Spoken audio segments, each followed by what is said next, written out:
Segunda parte. Patología social. Entonces uno podría preguntarse, ¿dónde empezó todo esto? Lo que tenemos hoy, realmente, un mundo en un estado de colapso acumulativo. El mercado. Comienza con John Locke. John Locke presenta la propiedad. Tiene 3 salvedades, tan solo, para el derecho a la intimidad y la propiedad. Y las 3 salvedades son: debe quedar suficiente para otros, y que no debes dejar que se eche a perder, y que tú, sobre todo, debes mezclar tu trabajo con ello. Parece justificado, mezclas tu trabajo con el mundo. Entonces tienes derecho al producto, y siempre y cuando quede lo suficiente para otros, y siempre y cuando no se eche a perder, y no permitas que nada se desperdicies, entonces está bien. Y él invierte mucho tiempo en sus conceptos y en su famoso Tratado del Gobierno, y ha sido desde entonces el texto convencional para el entendimiento económico, político y legal. Es aún el texto clásico que se estudia. Bien, después de que él da las salvedades, y tú te encuentras pensando acerca de si estás de acuerdo o no con la propiedad, ha dado una muy buena, plausible y poderosa defensa de la propiedad privada. Bueno, las deja caer así tal cual, en tan solo una oración. Dice, bueno, una vez que se introdujo el dinero por consentimiento tácito de los hombres, entonces se convirtió, y no dice que todas las salvedades son canceladas o borradas. Pero eso es lo que sucede. Así que ahora el producto y tu propiedad no son adquiridos por tu propio trabajo. Oh, no. Ahora el dinero compra el trabajo.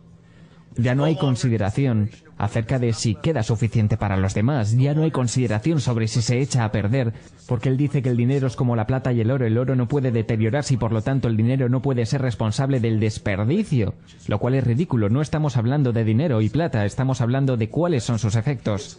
Es una incongruencia tras otra. Simplemente el más alarmante truco de prestidigitación lógica, en donde él se sale con la suya, pero que concuerda con los intereses de los dueños del capital. Luego llega Adam Smith, y lo que agrega es el concepto de religión a esto. Locke comenzó con que Dios lo creó todo de esta manera. Este es el derecho de Dios, y ahora también tenemos a Smith diciendo no solo es el de Dios. Bueno, realmente él no lo está diciendo, pero esto es lo que está pasando filosóficamente en principio. Está diciendo que no es solo una cuestión de propiedad privada. Eso ya se presupone, se da por hecho. Y que hay inversionistas que compran mano de obra, se da por hecho. No hay límites sobre cuánta mano de obra de otros hombres pueden comprar, cuánto pueden acumular, cuánta es la desigualdad. Eso ya se da por sentado. Y entonces él llega con su gran idea y de nuevo simplemente se introduce entre paréntesis de pasada. Sabes, cuando la gente sale a vender productos, es decir, la oferta, y otras personas lo compran, la demanda, etc.,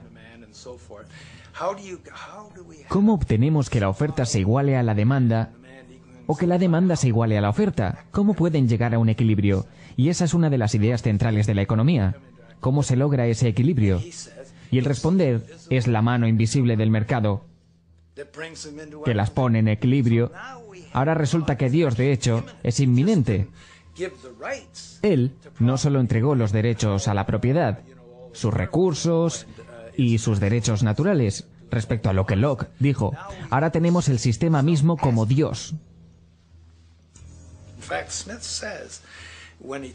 De hecho, dice Smith cuando habla, y debes leer la totalidad de Wealth of Nations para encontrar esta cita, dice, la escasez de la subsistencia pone límites a la reproducción de los pobres, y la naturaleza no puede manejarlo de otro modo, salvo mediante la eliminación de sus hijos. Así que anticipó la teoría de la evolución en el peor sentido. Esto es muy anterior a Darwin. Y entonces los llamó raza de trabajadores. Así que se puede ver, había un racismo inherente aquí. Había una inherente ceguera vital para matar innumerables niños. Y pensó, esa es la mano invisible haciendo que la oferta se equipare a la demanda y la demanda a la oferta. ¿Ves cuán sabio es Dios? Así puedes ver que muchas de las cosas realmente virulentas, destructoras de vidas y ecogenocidas que están sucediendo ahora, también tienen en cierto modo un gen del pensamiento proveniente de Smith.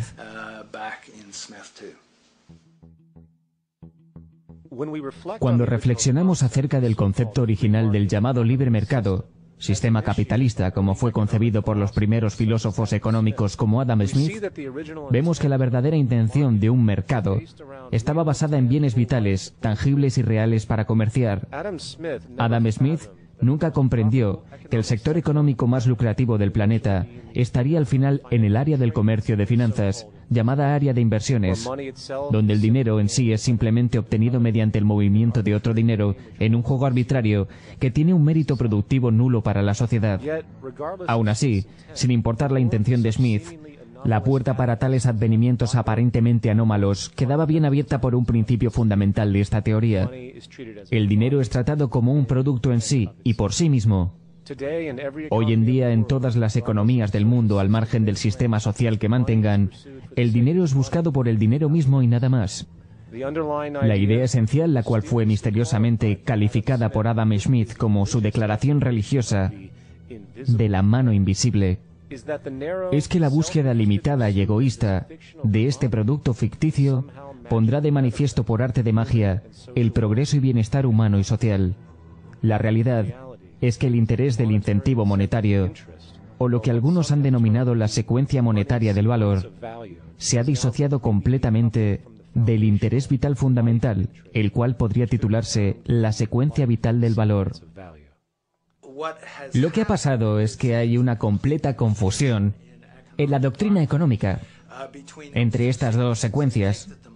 Piensan que la secuencia monetaria del valor proporciona la secuencia vital del valor, y es por lo que dicen que si se venden más productos, si crece el PIB y demás, habría un aumento en el bienestar. Y podríamos tomar el PIB como nuestro indicador básico de la salud social. Bueno, ahí se nota la confusión. Se está hablando de secuencias monetarias de valor, es decir, todos los ingresos y las ganancias derivados de la venta de productos. Y están confundiendo eso con la reproducción para la vida. Así han incorporado esto desde el comienzo. Una confluencia completa de las secuencias monetarias y vitales del valor. Entonces nos estamos enfrentando a un tipo de engaño estructurado, el cual se toma cada vez más letal, mientras la secuencia monetaria se disocia de cualquier tipo de producción. Por lo tanto, es un trastorno del sistema, y el trastorno del sistema puede ser fatal. Bienvenido a la máquina. En la sociedad de hoy en día, rara vez escucharás a alguien hablar sobre los progresos de su país o de la sociedad en función de su bienestar físico o estado de felicidad, confianza o estabilidad social. En lugar de esto nos presentan las medidas a través de abstracciones económicas. Tenemos el Producto Interior Bruto, el índice de precios al consumidor, el valor de mercado bursátil, las tasas de inflación y otros. ¿Pero nos dice esto algo realmente valioso sobre la calidad de vida de las personas? No. Todas estas medidas tienen que ver con la secuencia monetaria en sí mismo y nada más. Por ejemplo, el Producto Interior Bruto de un país es una medida del valor de los bienes y servicios vendidos. Se afirma que esta medida está relacionada con la calidad de vida de la población de un país. En Estados Unidos, el negocio de la salud representó más del 17% del PIB en el año 2009. Suma que asciende a más de 2,5 billones gastados. Por lo tanto, creó un efecto positivo en esta medida económica, y basándonos en esta lógica, sería aún mejor para la economía de Estados Unidos si los servicios de salud aumentaran más todavía, quizás a 3 billones de dólares o a 5, ya que generaría más crecimiento, más trabajo, y por lo tanto los economistas se jactarían de ello como un aumento de la calidad de la vida de su país. Pero espera un momento, ¿qué representan realmente los servicios de salud? Pues gente enferma y muriéndose. Así es. Cuanta más personas enfermas haya en el país, mejor estará la economía. Ahora bien, eso no es una exageración o una perspectiva cínica. De hecho, si retrocedemos lo suficiente, entenderás que el PIB no solo no refleja la salud pública o social real, en cualquier nivel tangible, es de hecho principalmente una medida de ineficiencia industrial y degradación social. Y cuanto más la veas aumentar, peor se pondrán las cosas en lo que respecta a la integridad personal, social y medioambiental. Tienes que generar problemas para generar ganancias. No hay beneficios económicos bajo el paradigma actual. Por salvar vidas, por devolver el equilibrio al planeta, por tener justicia y paz o algo por el estilo. Simplemente no hay ganancias ahí. Hay un viejo dicho: aprueba una ley y crea un negocio. Ya sea que crees un negocio para un abogado o para lo que sea, así que de hecho la delincuencia crea negocio igual que la destrucción crea negocio en Haití. En la actualidad tenemos aproximadamente 2 millones de personas en prisión en este país. Y de todas ellas, muchas están en prisiones administrativas por corporaciones privadas, Cooperación de Correccionales de América, que cotizan sus valores en Wall Street, basándose en la cantidad de personas que están en prisión. Eso es enfermizo. Sin embargo, es un reflejo de lo que este paradigma económico demanda. De modo que, ¿qué demanda exactamente este paradigma económico? ¿Qué es lo que mantiene nuestro sistema económico en movimiento? El consumo. O siendo más precisos, consumo cíclico. Cuando analizamos las bases de la economía clásica de los mercados, nos quedamos con un patrón de intercambio monetario al que simplemente no se le puede permitirse detenerse, ni siquiera desacelerarse considerablemente si la sociedad como la conocemos tiene que mantenerse en funcionamiento. Hay 3 actores principales en el escenario: el empleado, el empleador y el consumidor. El empleado vende su trabajo al empleador por un sueldo. El empleador vende sus servicios de producción y por ende los bienes al consumidor a cambio de ganancias. Y el consumidor, por supuesto, es simplemente otro papel del empleador y el empleado, gastando de vuelta al sistema para permitir que el ciclo de consumo continúe.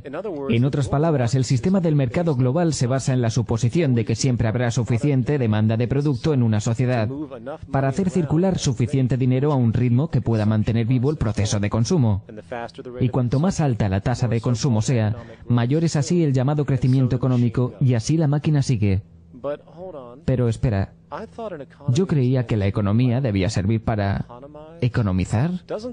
¿No tiene el término en sí que ver con la preservación y la eficiencia y la reducción del desperdicio? Entonces, ¿cómo es que nuestro sistema que exige consumo, y cuanto más mejor, preserva eficientemente o economiza en absoluto? Bueno, no lo hace. La intención del sistema de mercado es en realidad exactamente lo contrario de lo que una economía real debería hacer, que es orientar de manera eficiente y conservadora los materiales para la producción y distribución de bienes vitales. Vivimos en un planeta finito con recursos finitos, donde por ejemplo el petróleo que utilizamos llevó millones de años en crearse, donde los minerales que usamos llevaron billones de años en crearse. Así que, tener un sistema que deliberadamente promueve la aceleración del consumo por el bien del supuesto crecimiento económico es pura locura. Ausencia de desperdicio, eso es eficiencia. Ausencia de desperdicio, este sistema es más derrochador que todos los demás sistemas existentes en la historia del planeta. Cada nivel de organización vital y sistema vital está en un estado de crisis y desafío, y decadencia o colapso. Ninguna publicación revisada por expertos en los últimos 30 años te dirá algo diferente, que todo sistema vital está en decadencia, así como programas sociales, también nuestro acceso al agua. Intenta nombrar cualquier medio de vida que no esté amenazado y en peligro. No puedes. Realmente no hay ninguno y eso es muy, muy preocupante. Pero ni siquiera hemos descubierto el mecanismo de la causa. No queremos enfrentar el mecanismo a la causa. Solo queremos seguir adelante. ¿Sabes entonces que ahí está la locura? Cuando sigues haciendo la misma cosa una y otra vez, aunque claramente no funciona. Entonces realmente estás enfrentando no a un sistema económico, pero me atrevería a decir que un sistema antieconómico. La antieconomía. Hay un viejo dicho que dice que el modelo de mercado competitivo busca crear la mejor mercancía posible al mejor precio posible. Este enunciado es esencialmente el concepto de incentivo que justifica la competencia del mercado, basada en la suposición que el resultado es la producción de bienes de más alta calidad. Si yo fuera a construir una mesa desde cero, naturalmente la construiría con los mejores y más durables materiales posibles, ¿cierto? Con la intención de que dure tanto como sea posible. ¿Por qué querría hacer algo pobre, sabiendo que con el tiempo lo tendría que hacer de nuevo y gastar más materiales y energía? Bueno, tan racional como puede parecer en el mundo físico, cuando se trata del mundo mercantil, no solo es explícitamente irracional, ni siquiera es una opción. Es técnicamente imposible producir lo mejor de algo si una compañía debe mantener un margen competitivo y por lo tanto seguir siendo asequibles para el consumidor. Literalmente todo lo creado y puesto a la venta en la economía global es inmediatamente inferior en el momento en que se produce, ya que es una imposibilidad matemática. el hacer los productos más científicamente avanzados, eficientes y estratégicamente sostenibles. Esto se debe al hecho de que el sistema de mercado exige que la rentabilidad o la necesidad de reducir los gastos existe en todas las etapas de la producción, desde el coste de mano de obra al coste de materiales, embalaje, etc. Por supuesto, esta estrategia competitiva es para asegurarse que el público compre sus productos, en lugar de otro productor competidor, quien está haciendo exactamente lo mismo, para hacer que sus productos también sean competitivos y accesibles. Esta inmutable consecuencia derrochadora del sistema podría denominarse obsolescencia intrínseca. Sin embargo, esta es solo una parte de un problema mayor. Uno de los principios fundamentales que rigen la economía del mercado, que no encontrarás en ningún libro de texto, dicho sea de paso, es la siguiente: nada de lo producido se puede permitir durar más de lo que pueda ser soportado para continuar el consumo cíclico. En otras palabras, es fundamental que las cosas se averíen, que fallen y expiren dentro de cierto tiempo. Esto se llama obsolescencia planificada o programada, lo cual es la columna vertebral de la estrategia subyacente del mercado de todas las existentes corporaciones productoras. Mientras muy pocos, por supuesto, admitirán categóricamente tal estrategia, lo que hacen es enmascararla dentro del fenómeno de la obsolescencia intrínseca que acabamos de discutir, a menudo ignorando e incluso suprimiendo nuevos avances de la tecnología que podrían crear un producto más sostenible y duradero. Entonces, por si no fuera suficientemente derrochador que el sistema inherentemente no pueda permitir que se produzcan los productos más duraderos y eficientes, la obsolescencia planificada reconoce deliberadamente que cuanto más tiempo esté operativo un producto, peor es para el mantenimiento del consumo cíclico y, por tanto, del mismo sistema de mercado. En otras palabras, la sostenibilidad del producto es en realidad inversa al crecimiento de la economía y, por lo tanto, hay un incentivo directo y reforzado para asegurar que la vida útil de cualquier producto dado sea corta, y de hecho el sistema no puede operar de ninguna otra manera. Un vistazo al mar de vertederos que actualmente se extienden por el mundo muestra la realidad de la obsolescencia. Hoy en día hay miles de millones de teléfonos móviles, ordenadores y otras tecnologías de fabricación barata, todas llenas de materiales preciosos de difícil extracción, como el oro, el coltán, el cobre, que ahora se pudren en la basura. Por lo general, debido al simple mal funcionamiento, la obsolescencia de pequeñas partes que en una sociedad conservadora posiblemente podrían repararse o actualizarse, prolongando la vida del producto. Desafortunadamente, por eficiente que esto pueda parecer, en nuestra realidad física, viviendo en un planeta finito con recursos finitos, es rotundamente ineficiente con respecto al mercado. Para ponerlo en una frase, la eficiencia, la sostenibilidad y la preservación son los enemigos de nuestro sistema económico. Del mismo modo, así como los bienes físicos necesitan ser producidos y reproducidos constantemente sin importar su impacto ambiental, el sector de los servicios opera con la misma lógica. El hecho es que no hay beneficio monetario por resolver cualquier problema que exista actualmente en dicho sector. A fin de cuentas, lo último que la institución médica realmente quiere es curar las enfermedades como el cáncer, lo cual eliminaría innumerables empleos y billones de ingresos. Y ya que estamos en este tema, el crimen y el terrorismo son buenos en este sistema. Bueno, al menos económicamente, pues da empleo a la policía, generando productos de valor elevado para la seguridad, sin mencionar el valor de las cárceles, que son propiedades privadas con fines de lucro. ¿Y qué hay de la guerra? La industria de la guerra en Estados Unidos es un gran impulsor del PIB, una de las industrias más lucrativas, produciendo armas de destrucción y muerte. El juego favorito de esta industria es hacer estallar cosas y luego ir a reconstruirlas para ganancias. Hemos visto esto con los contratos excepcionales de miles de millones de dólares hechos en la guerra de Irak. El resultado final es que los atributos socialmente negativos de la sociedad se han convertido en operaciones positivamente recompensadas por la industria, y cualquier interés por la resolución de problemas o la sostenibilidad medioambiental y la conservación es intrínsecamente contraria a la sostenibilidad económica. Y por esa razón, cada vez que veas el aumento del PIB de cualquier país, estás siendo testigo del incremento de la necesidad, ya sea real o inventada. Y por definición, una necesidad tiene su origen en la ineficiencia. Por lo tanto, el aumento de la necesidad significa el aumento de la ineficiencia. Desorden del sistema de valores. El sueño americano está basado en el consumismo desenfrenado. Está basado en el hecho de que los medios de comunicación y especialmente la publicidad comercial, todas las corporaciones que necesiten este crecimiento infinito, nos han convencido o lavado el cerebro a la mayoría de las personas en Estados Unidos y también del mundo de que tenemos que tener X número de posesiones materiales y la posibilidad de ganar infinitamente más para ser felices. Eso simplemente no es verdad. Entonces, ¿por qué las personas continúan comprando de esta manera, que finalmente es ecogenocida, en sus efectos sistemáticos acumulativamente? Solo es el clásico y operante condicionamiento. Simplemente pones entradas de condicionamiento en el organismo y obtienes salidas de comportamientos deseados, o metas, u objetivos. Y tienen todos los recursos de la tecnología, y presumen sobre cómo entran en la mente de los niños. Lo que escuchan ya los está condicionando a la marca. Luego te das cuenta, así es como las personas han sido tan tontas, se les ha enseñado a ser tontos. Es un desorden en el sistema de valores.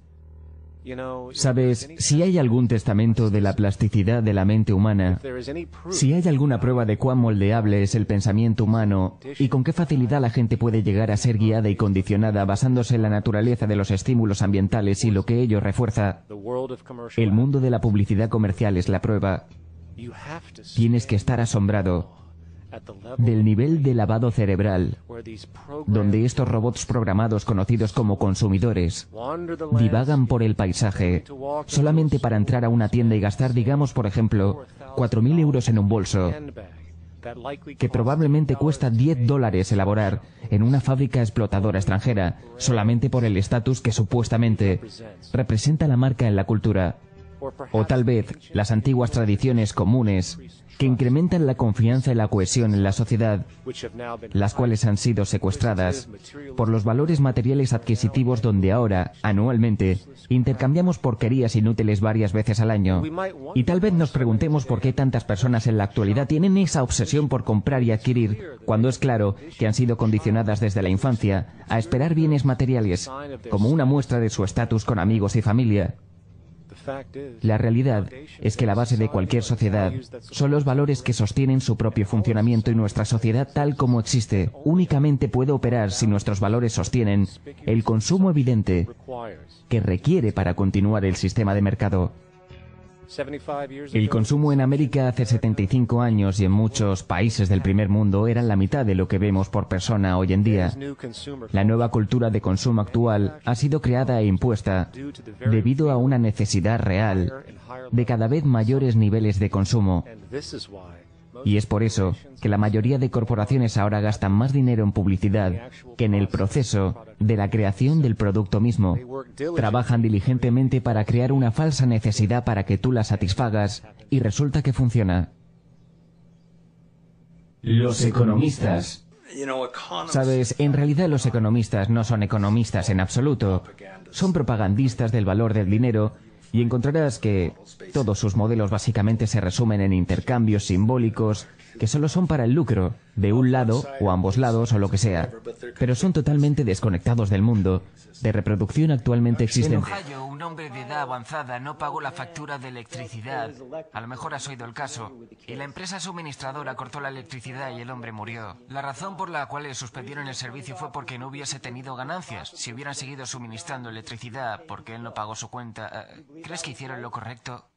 La responsabilidad no recae realmente en la compañía eléctrica por apagarlo, sino en los vecinos, amigos y asociados de este hombre, que no fueron suficientemente caritativos para permitirle como individuo cumplir con el pago de su recibo de luz. ¿He escuchado bien?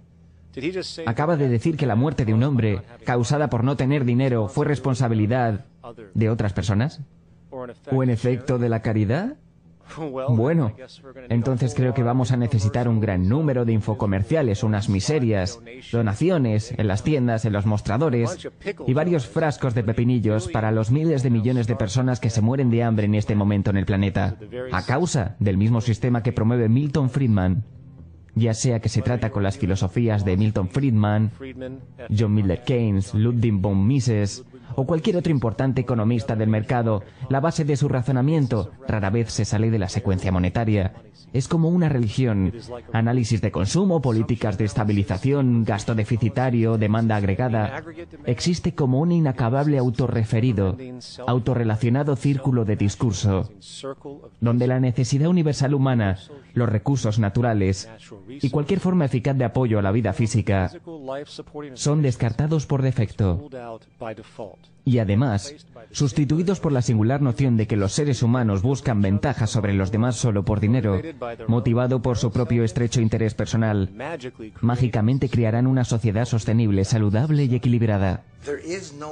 No hay una coordenada vital en toda esta teoría, toda esta doctrina. ¿Qué están haciendo? Lo que están haciendo es rastrear las secuencias del dinero. Eso es todo, rastrear las secuencias del dinero, presuponiendo que es lo único que importa. 1. No hay coordenadas vitales. Cielos, ¿no hay coordenadas vitales? 2. Que todos los agentes buscan preferencias para engrandecerse. Esto significa que ellos solo piensan en sí mismos y en lo máximo que pueden obtener para su provecho. Esa es la noción predominante de la racionalidad. La alternativa de engrandecerse. Y lo único en lo que ellos están interesados es en incrementar al máximo el dinero o los productos. ¿Y dónde están las relaciones sociales? ¿En ningún lado excepto en el intercambio para engrandecerse? ¿Dónde encajan nuestros recursos naturales? No importan, solo para explotarlos. ¿Dónde queda la familia en cuanto a ser capaz de sobrevivir? No importa, ellos tienen que tener dinero para comprar cualquier cosa. ¿No debería tener entonces la economía, en alguna parte, algo para ocuparse de las personas? ¿No es esta la cuestión fundamental? Oh, necesidad, ni siquiera está en tu vocabulario. La disuelves en querer.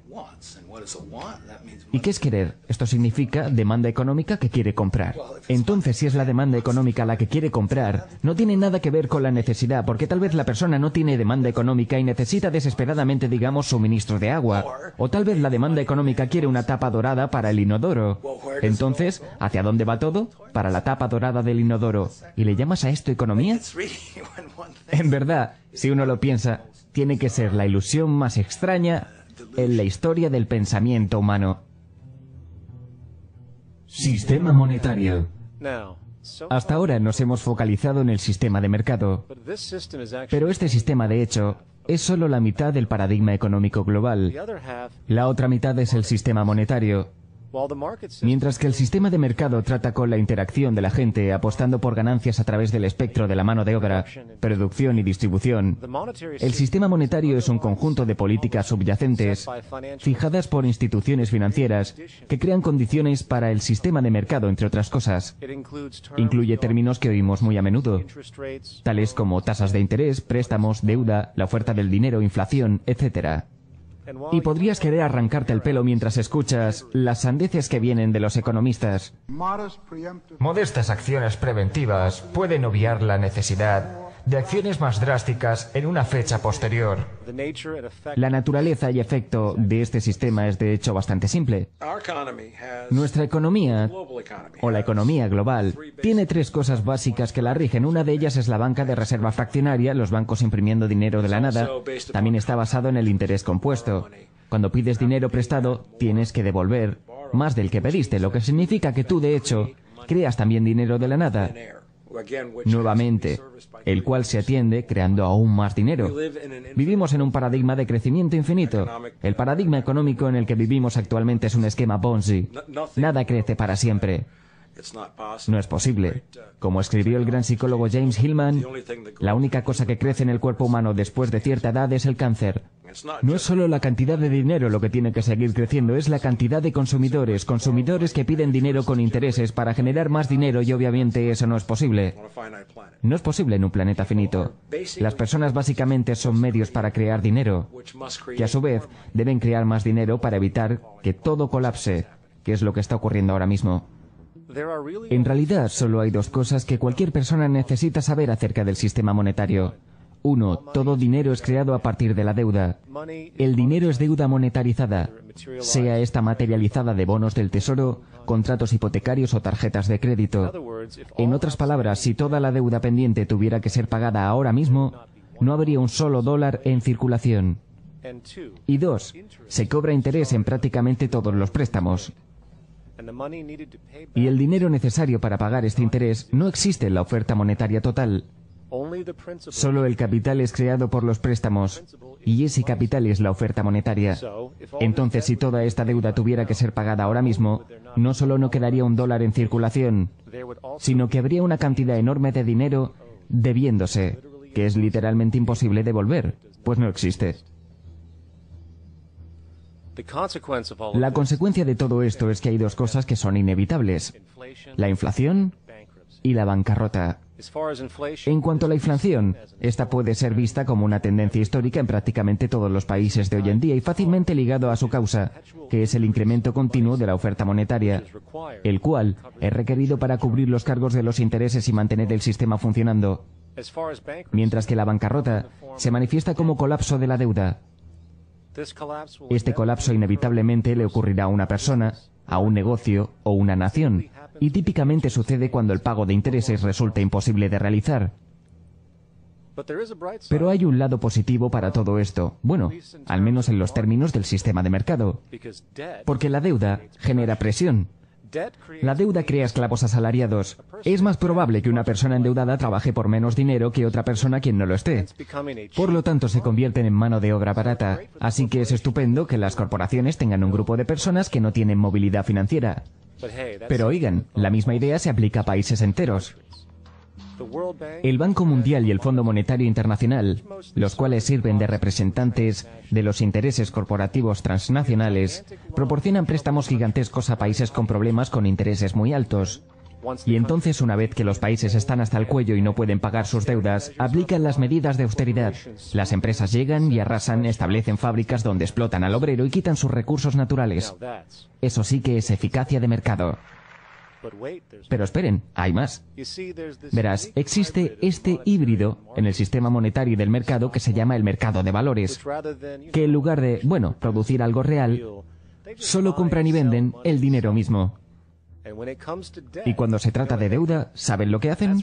Eso es, la comercializan. Realmente compran y venden deudas para lucrarse.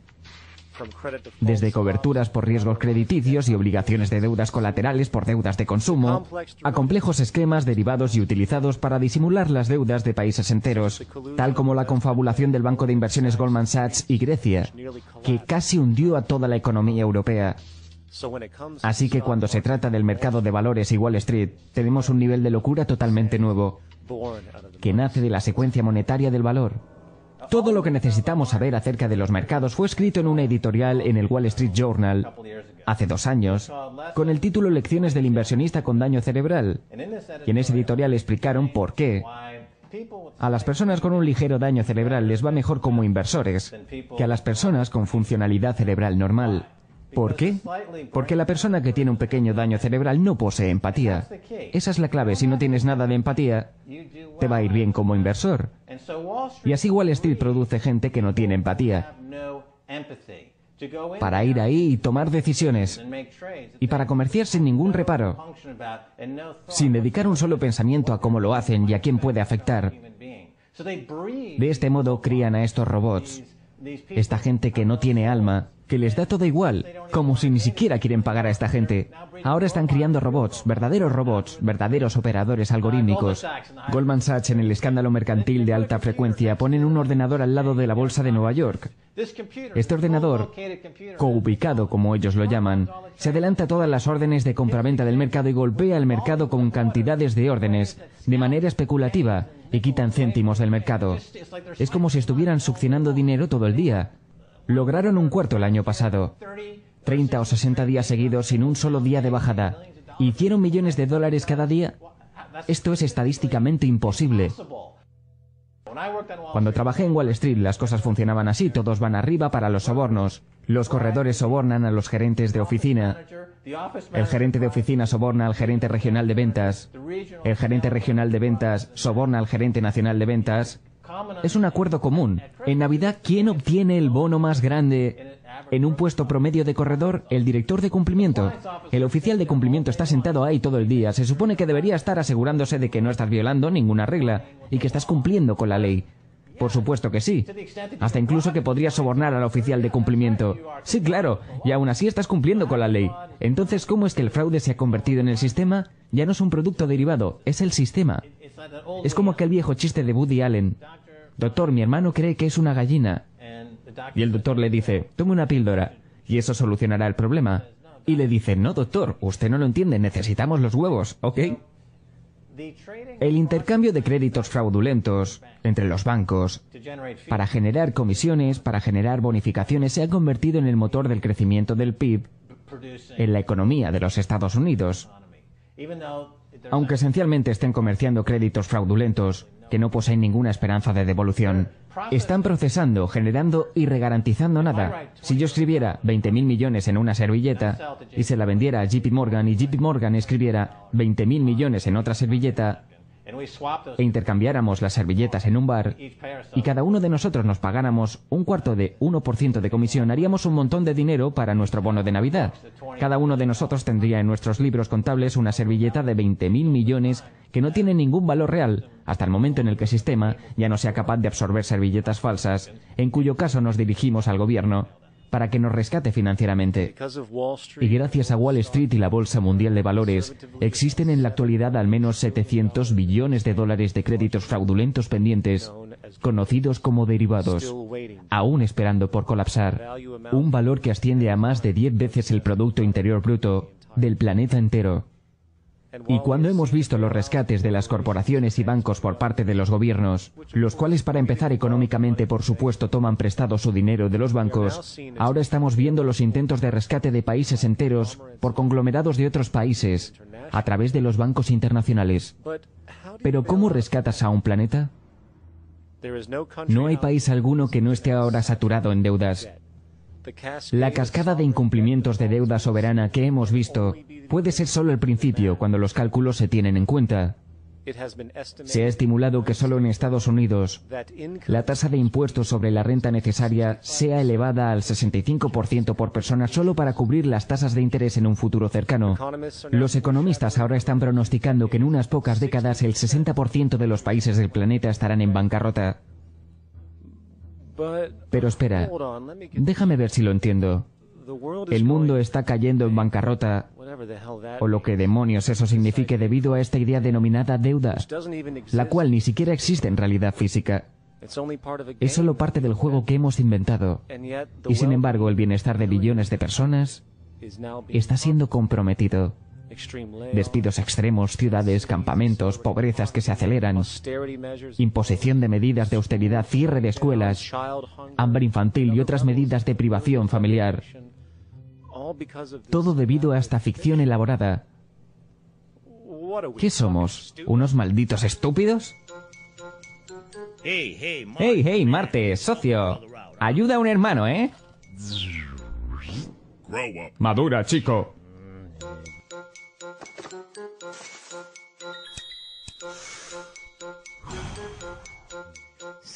Saturno, ¿qué pasa, hermano? ¿Te acuerdas de esa sexy nebulosa que te ayudé a conquistar hace un tiempo?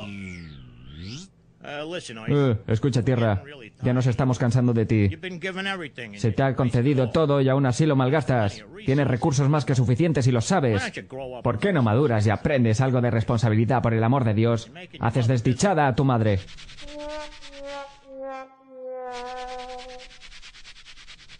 ¿Estás por tu cuenta, amigo? Sí, lo que sea.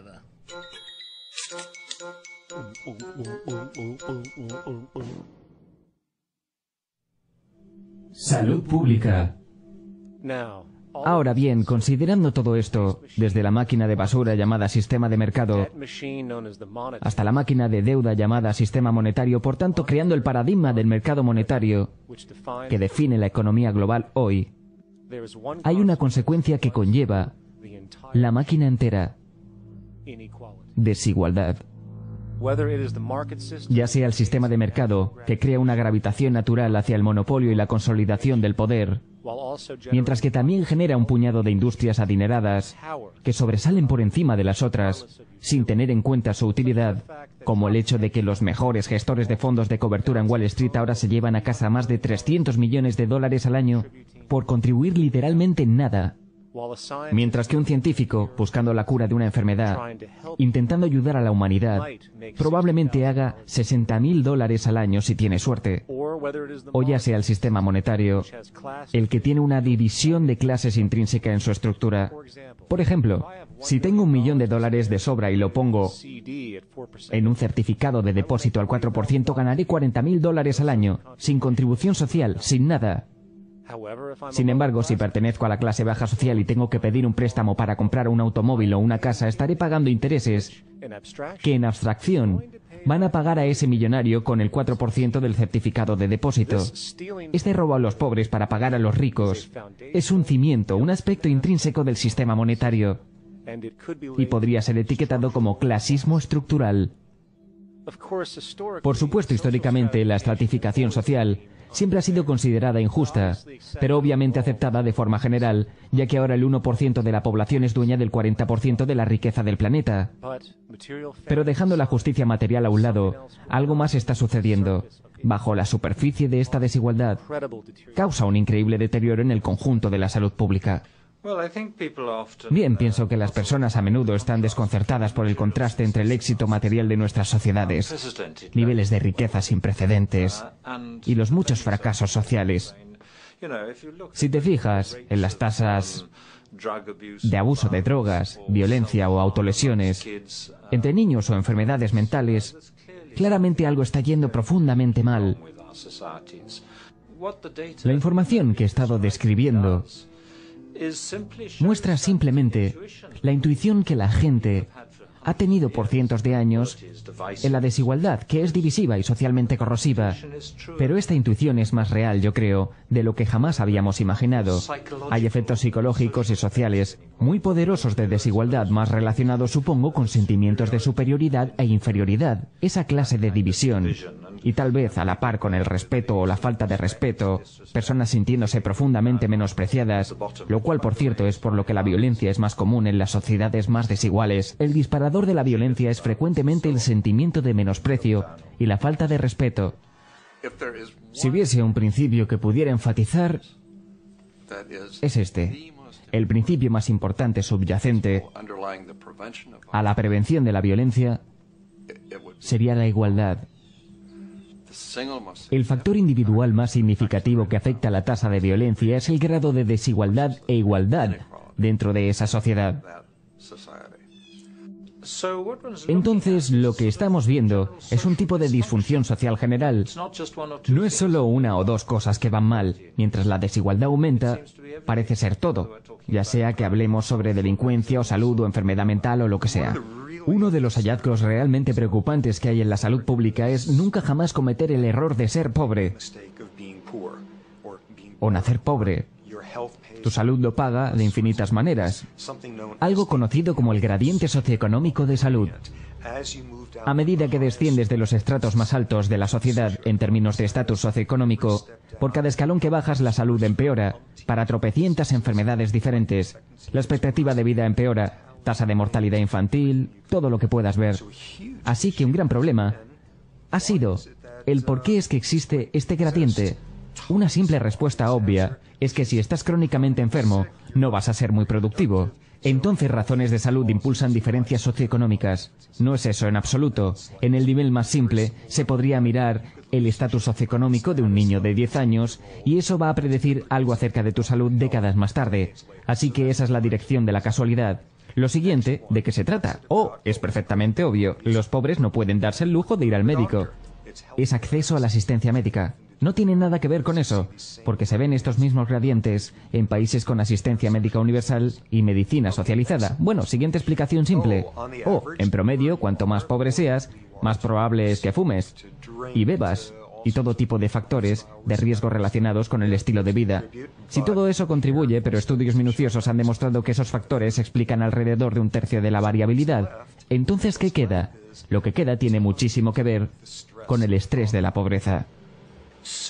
Entonces, cuanto más pobre eres, empezando por la persona que gana $1 menos que Bill Gates, cuanto más pobre eres en este país en promedio, peor es tu salud. Esto nos dice algo muy importante. La conexión entre la salud y la pobreza no es por ser pobre, sino por sentirse pobre. Cada vez más se reconoce que el estrés crónico tiene una influencia importante en la salud, pero la fuente de estrés más importante es la calidad de las relaciones sociales. Y si hay algo que disminuye la calidad de las relaciones sociales, es la estratificación socioeconómica de la sociedad. Lo que la ciencia ha demostrado ahora es que independientemente de la riqueza material, el estrés de simplemente vivir en una sociedad estratificada conduce a un enorme espectro de problemas de salud pública. Y cuanto mayor es la desigualdad, peores son los problemas. Esperanza de vida más alta en los países más igualitarios. Abuso de drogas, menos en los países más igualitarios. Enfermedad mental, menos en los países más igualitarios. Capital social, es decir, la capacidad de las personas de confiar en los demás, naturalmente mayor en los países más igualitarios. Resultados educativos superiores en los países más igualitarios. Tasas de homicidio menos en los países más igualitarios. La delincuencia y los índices de encarcelamiento menos en los países más igualitarios. Y sigue y sigue. La mortalidad infantil, obesidad, tasa de nacimientos de madres adolescentes son menores en países con más igualdad. Y quizás lo más interesante, innovación es mayor en países con más igualdad. Lo cual desafía la vieja noción que una sociedad competitiva y estratificada es de alguna manera más creativa e inventiva. Además, un estudio realizado en el Reino Unido llamado el Whitehall Study confirmó que hay una distribución social de enfermedad a medida que vas desde la cima de la escalera socioeconómica hacia abajo. Por ejemplo, se encontró que los travesaños más bajos de la jerarquía social tenían 4 veces más incidencias de mortalidad por enfermedades cardíacas comparando con los travesaños más altos. Y ese patrón existe al margen del acceso a servicios de salud. Así, mientras peor sea el relativo estatus financiero de una persona, peor será en promedio su salud. Este fenómeno tiene sus raíces en lo que podría calificarse estrés psicosocial y que reside en la base de las más grandes distorsiones. Distorsiones sociales que infestan nuestra sociedad actual. ¿Su causa? El sistema de mercado monetario. No se equivoquen. El mayor destructor de la ecología, la fuente más grande de desperdicio, agotamiento y contaminación, el mayor proveedor de violencia, guerra, crimen, pobreza, maltrato animal e inhumanidad, el generador más grande de neurosis social y personal, desórdenes mentales, depresión, ansiedad, sin mencionar la fuente más grande de parálisis social, que nos detiene de movernos hacia nuevas metodologías de salud personal, sostenibilidad global y progreso en este planeta. No es algún gobierno o legislación corrupta, no es una corporación deshonesta o cartel bancario, no es un defecto de la naturaleza humana y no es un secreto cabal oculto que controla el mundo. Es de hecho el sistema socioeconómico en sí, en su propia fundación.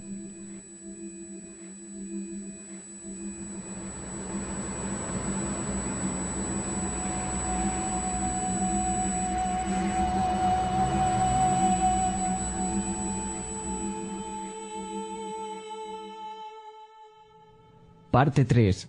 Proyecto Tierra. Imaginemos por un momento que tuviéramos la opción de rediseñar la civilización humana desde sus cimientos. ¿Qué tal si, hipotéticamente hablando, descubriéramos una réplica exacta del planeta Tierra y la única diferencia entre este nuevo planeta y el nuestro fuese que la evolución humana nunca ocurrió? Sería un cuadro en blanco, ni países, ni ciudades, ni contaminación, ni republicanos. Tan solo un entorno impoluto y abierto. ¿Qué haríamos entonces? Bien, primero necesitamos una meta, ¿cierto? Y podemos estar seguros al decir que esta meta sería sobrevivir. Y no solamente sobrevivir, sino hacerlo de una manera óptima y saludable y próspera. La mayoría de la gente, de hecho, desea vivir y preferirían hacerlo sin tener que sufrir. Por lo tanto, la base de esta civilización debe ser de apoyo y, por consiguiente, sostenible para la vida humana cuanto sea posible, tomando en cuenta las necesidades materiales de todas las personas del mundo y a la vez intentando eliminar cualquier cosa que pudiera dañarnos a largo plazo, con esa meta de sostenibilidad máxima entendida. La siguiente pregunta concierne a nuestro método. ¿Qué tipo de enfoque tomamos? Bueno, veamos. La última vez que me fijé, la política era el método de operación social en la Tierra. ¿Qué nos dicen las doctrinas de los republicanos, liberales, conservadores o socialistas sobre el diseño de la sociedad? Absolutamente nada. Bien, entonces, ¿qué hay de la religión? Seguramente el gran creador tuvo que haber dejado unos planos en algún lugar. No, nada que pueda encontrar. Veamos, ¿qué nos queda? Parece que algo llamado ciencia. La ciencia es única porque sus métodos exigen que las ideas y propuestas no solo sean probadas y repetidas, sino que todo lo que la ciencia propone es también inherentemente falseable. En otras palabras, a diferencia de la religión y la política, la ciencia no tiene ego, y todo lo que sugiere acepta la posibilidad de resultar erróneo finalmente. No se ata a nada y evoluciona constantemente. Bueno, eso suena bastante natural para mí. Entonces, basándonos en el estado actual del conocimiento científico, a principios del siglo XXI, junto con nuestra meta de máxima sostenibilidad para la población humana, ¿cómo empezamos el proceso mismo de construcción? Bueno, la primera pregunta que hacer es, ¿qué necesitamos para sobrevivir? La respuesta es, por supuesto, recursos planetarios. Ya sea el agua que bebemos, la energía que usamos, o las materias primas que utilizamos para crear herramientas y refugio, el planeta alberga un inventario de recursos, muchos de los cuales se requieren para nuestra supervivencia. Así que, dada esa realidad, se vuelve crítico averiguar qué tenemos y dónde está. Esto significa que debemos llevar a cabo una investigación. Simplemente localizamos e identificamos cada recurso físico del planeta que podamos, junto con la cantidad disponible en cada ubicación. Desde los depósitos de cobre a las ubicaciones más potentes, para granjas eólicas para producir energía, a los manantiales naturales de agua potable, a la evaluación de la cantidad de peces en el océano, a las mejores tierras arables para cultivar comida, etc. Pero, como los humanos vamos a consumir estos recursos a lo largo del tiempo, entonces nos damos cuenta de que no solo necesitamos localizar e identificar, también necesitamos monitorizar. Necesitamos asegurarnos que no se nos acabe, eso sería malo. Y eso no significa solo monitorizar nuestras tasas de utilización, sino también las tasas de regeneración terrestre. Por ejemplo, cuánto tarda, digamos, un árbol en crecer o un manantial en volverse a llenar. Esto se llama equilibrio dinámico. Es decir, si acabamos con los árboles más rápidamente de lo que tardan en crecer, tenemos un grave problema debido a que no es sostenible. Entonces, ¿cómo se mantiene un inventario? Particularmente cuando nos damos cuenta de que todo está esparcido por todas partes. Tenemos grandes minas de minerales en lo que llamamos África, concentraciones energéticas en el Medio Oriente, inmenso potencial de energía maremotriz en la costa atlántica de Norteamérica, el suministro de agua fresca más vasto en Brasil, etc. Bueno, una vez más, la vieja y querida ciencia tiene una sugerencia. Se llama teoría de sistemas. La teoría de sistemas reconoce que el tejido del mundo natural, desde la biología humana a la biosfera terrestre, hasta la atracción gravitacional del propio sistema solar, es un solo sistema enorme unido sinérgicamente, completamente interconectado. Al igual que las células humanas se conectan para formar nuestros órganos y los órganos se conectan para formar nuestros cuerpos, y ya que nuestros cuerpos no pueden vivir sin los recursos terrestres, alimento, aire, agua, estamos intrínsecamente conectados a la Tierra, y así sucesivamente. Así que como la naturaleza sugiere, reunimos todo este inventario e información de monitorización y creamos un sistema para administrarlos. Un sistema global de administración de recursos, de hecho. Para contabilizar todos los recursos relevantes en el planeta. Simplemente no hay alternativa lógica si nuestro objetivo como especie es sobrevivir. Tenemos que administrarlo en conjunto. Habiendo comprendido esto, ahora podemos considerar la producción. ¿Cómo usamos todo esto? ¿Cuál será el proceso de producción y qué necesitamos para considerar y asegurarnos que sea lo más optimizado posible para maximizar nuestra sostenibilidad? Bueno, lo primero que sale a relucir es el hecho de que necesitamos constantemente intentar conservar. Los recursos del planeta son esencialmente finitos, entonces es importante que seamos estratégicos. La clave es conservación estratégica. Lo segundo que reconocemos es que algunos recursos realmente no son tan buenos como otros en cuanto a rendimiento. En realidad, algunas de estas cosas, cuando son puestas en uso, tienen un efecto terrible en el medio ambiente, lo cual invariablemente afecta a nuestra propia salud. Por ejemplo, el petróleo y los combustibles fósiles, no importa cómo lo digas, liberan algunos agentes bastante destructivos en el medio ambiente. Por lo tanto, es crítico que hagamos lo posible por usar tales cosas, solo cuando sea realmente necesario si se da el caso. Afortunadamente vemos muchas posibilidades: solares, eólicas, maremotrices, undimotrices geométricas y de diferencial térmico para la producción, por lo que podemos idear estrategias objetivas sobre qué usamos y dónde para evitar las que se podrían llamar retroacciones negativas, o cualquier cosa que resulte de la producción o el uso, que dañe el medio ambiente y por lo tanto a nosotros mismos. Llamaremos a esto seguridad estratégica, para asociarlo a nuestra conservación estratégica. Pero las estrategias de producción no se detienen ahí. Vamos a necesitar una estrategia de eficiencia. Todo eso para la propia mecánica de producción. Y lo que encontramos es que hay apenas 3 protocolos específicos a los que debemos adherirnos. 1. Cada bien que producimos debe ser diseñado para durar tanto como sea posible. Naturalmente, cuantas más cosas se estropeen, más recursos necesitaremos para reemplazarlas, y más desperdicio será producido. 2. Cuando las cosas se estropeen o dejen de ser útiles por cualquier motivo, es crítico que cosechemos o reciclemos tanto como podamos. De modo que el diseño productivo debe tener esto en consideración directamente en las etapas iniciales. 3. Las tecnologías de evolución rápida como la electrónica, que son sometidas a las más altas tasas de obsolescencia tecnológica, necesitarían ser diseñadas para prever y acomodar actualizaciones físicas.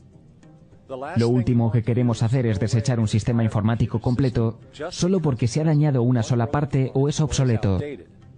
Así que simplemente diseñamos los componentes para ser fácilmente actualizados pieza a pieza, estandarizados y universalmente intercambiables, presagiado por la actual tendencia de cambio tecnológico.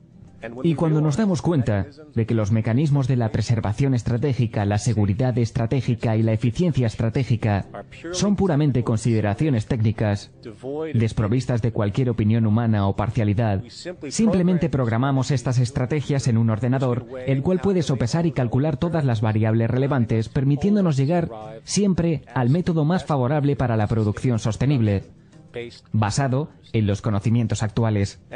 Y aunque podría sonar complejo, en realidad es una calculadora glorificada, sin mencionar que dicha toma multivariada de decisiones y dichos sistemas de monitorización ya están siendo utilizados alrededor del mundo para propósitos aislados. Simplemente hay que expandirlo.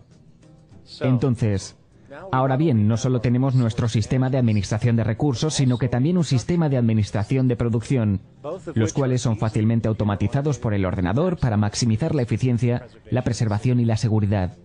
La realidad informativa es que la gente humana, o incluso de un grupo de humanos, no puede seguir lo que necesita seguimiento. Debe ser realizado por ordenadores y eso es posible. Y esto nos lleva al siguiente nivel, la distribución. ¿Qué estrategias de sostenibilidad tienen sentido? Bueno, ya sabemos que la distancia más corta entre 2 puntos es una línea recta, y que se requiere energía para propulsar máquinas de transporte.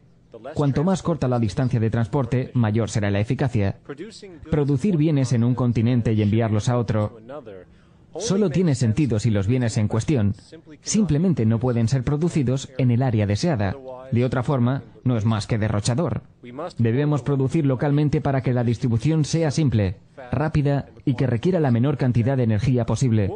Llamaremos a esto la estrategia de proximidad, lo que significa simplemente reducimos al máximo el transporte de bienes, sean materias primas o productos de consumo acabados. Claro está, puede que también sea importante saber qué bienes transportamos y por qué, y esto cae en la categoría de la demanda. Y la demanda es simplemente lo que las personas necesitan para estar saludables y para tener una alta calidad de vida.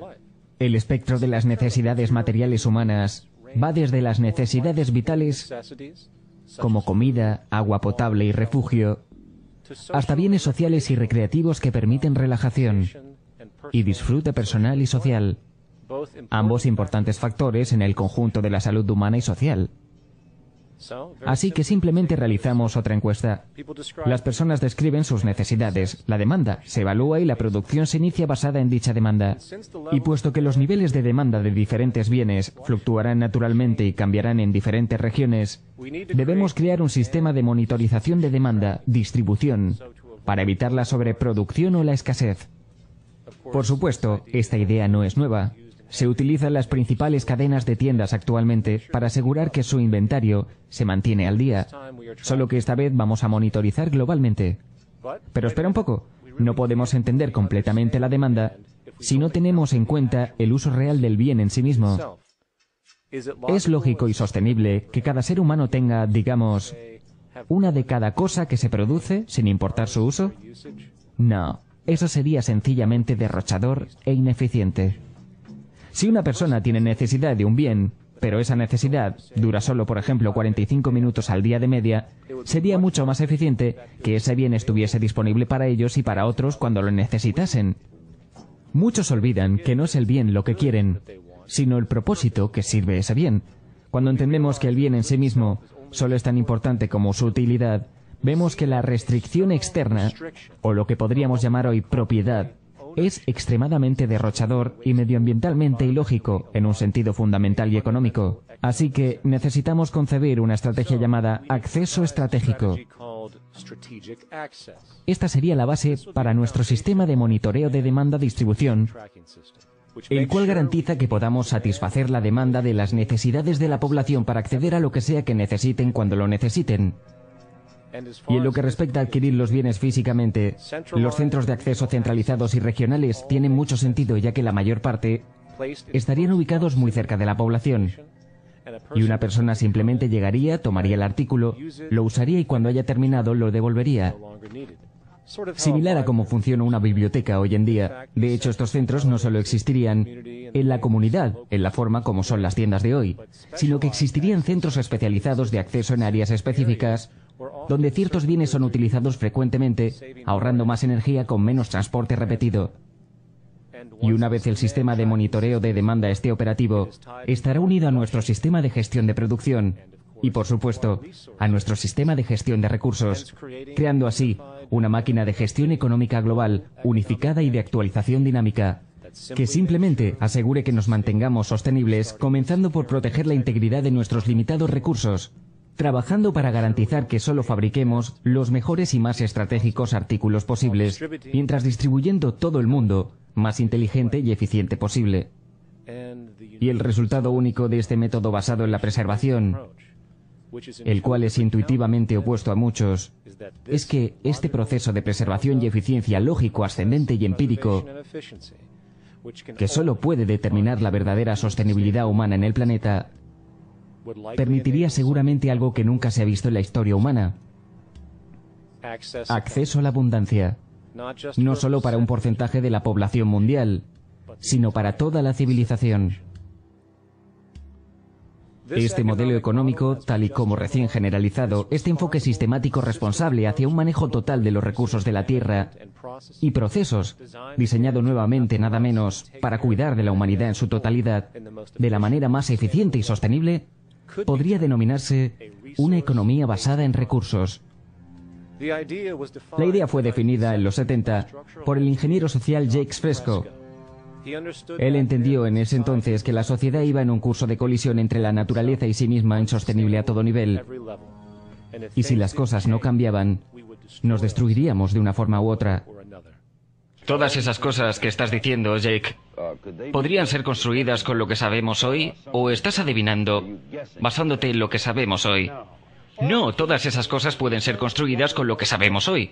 Llevaría 10 años cambiar la superficie de la Tierra, reconstruir el mundo en un segundo jardín del Edén. La elección es tuya. La estupidez de una carrera de armas nucleares, el desarrollo de armas, tratar de resolver tus problemas políticamente, eligiendo este partido político o aquel partido político, toda esa política está inmersa en corrupción.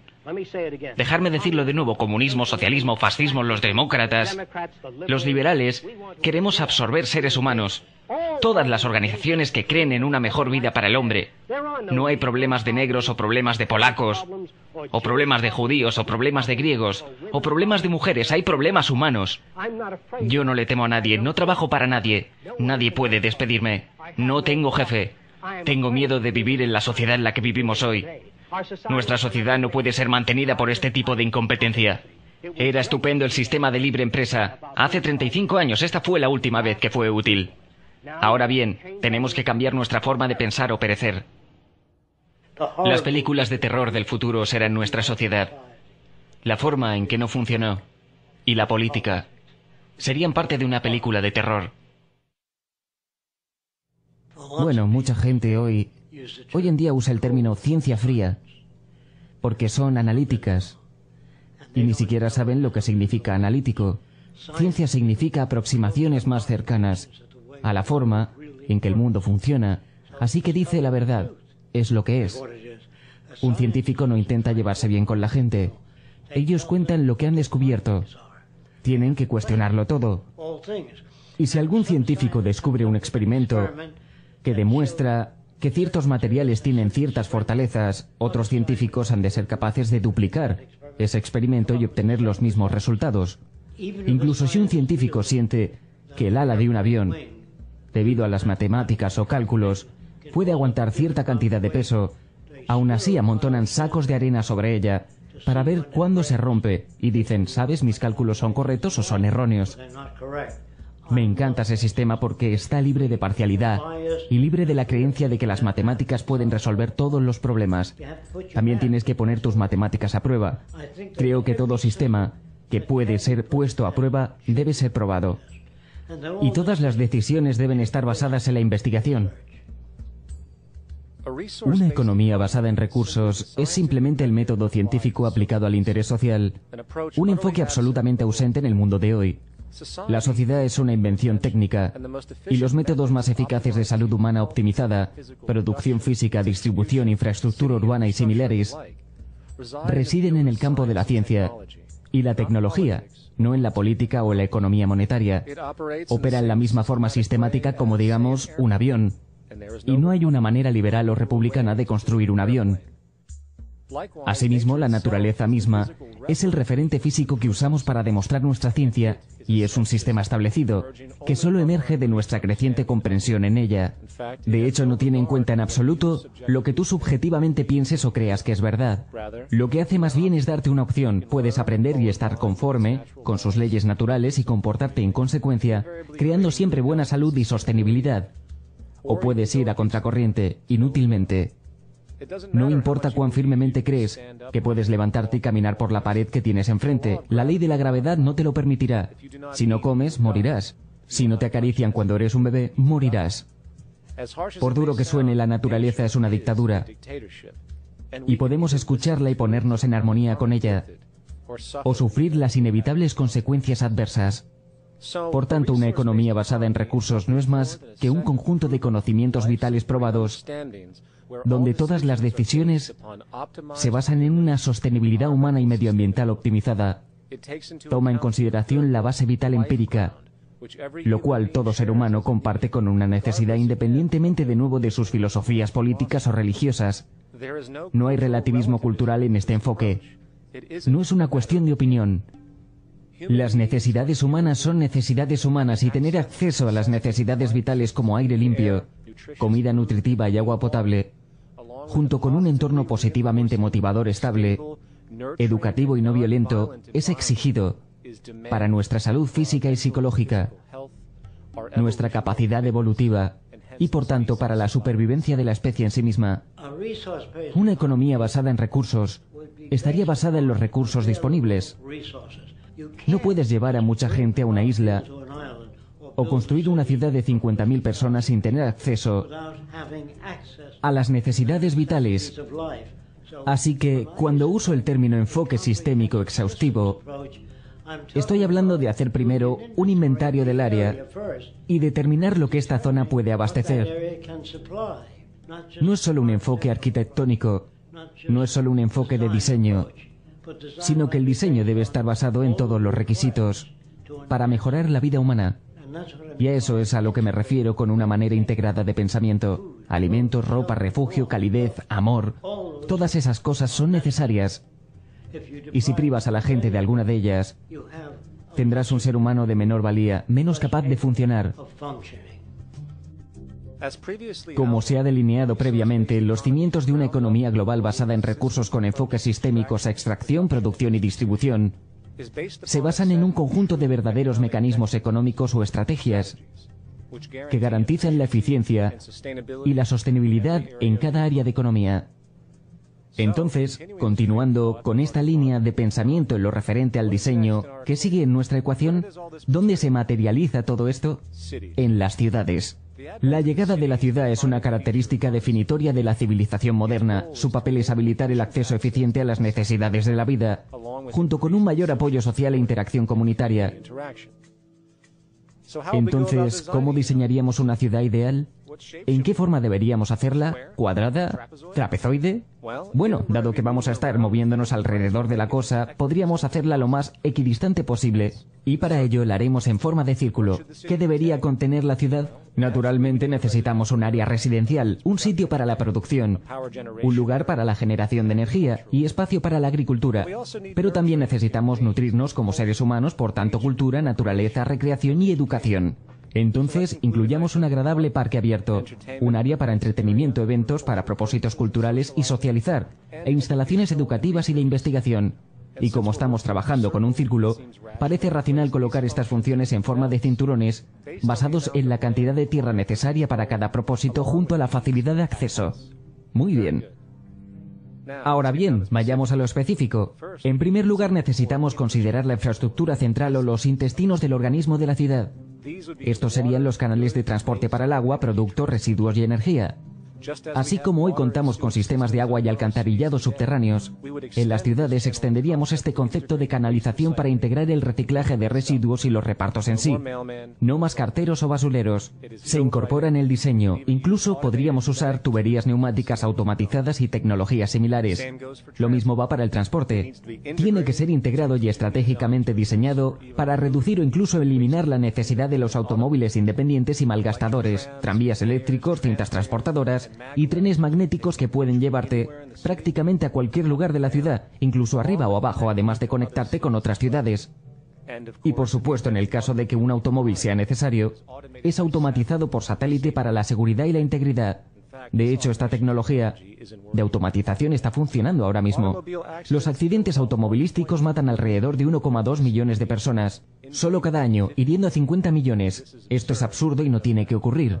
Entre el diseño eficiente de la ciudad y vehículos automatizados sin conductor, esta cifra de muertos puede ser virtualmente eliminada.